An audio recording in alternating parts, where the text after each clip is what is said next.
Thomas, the tank engine, has worked his branch line for many years.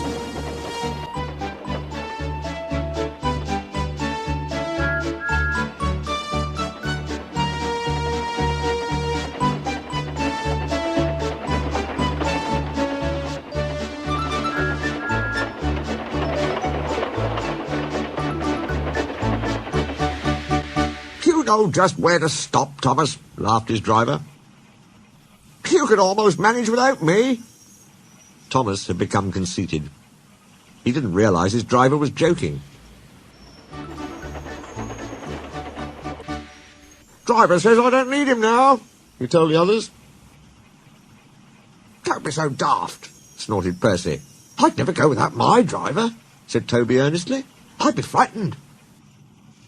Pooh, boasted Thomas. I'm not scared. You'd never dare. I would then. You'll see. Thomas drowsed comfortably as the warmth spread through his boiler. Percy and Toby were still asleep. Thomas suddenly remembered. Silly stick in the muds, he chuckled. I'll show 'em. Driver hasn't come yet. I'll just go out. Then I'll stop. And wheesh. That'll make 'em jump. Very, very quietly, he headed for the door. Thomas thought he was being clever, but really he was only moving because a careless cleaner had meddled with his controls. He soon found his mistake. He tried to wheesh, but he couldn't. He tried to stop, but he couldn't. He just kept rolling along. The station master's family were having breakfast. Horrors! He exclaimed and shut his eyes. He didn't dare look at what was coming next. There was a crash. The house rocked. Broken glass tinkled. Plaster peppered their plates. Thomas had collected a bush on his travels. He peered anxiously into the room through its leaves. He couldn't speak. The station master grimly strode out and shut off steam.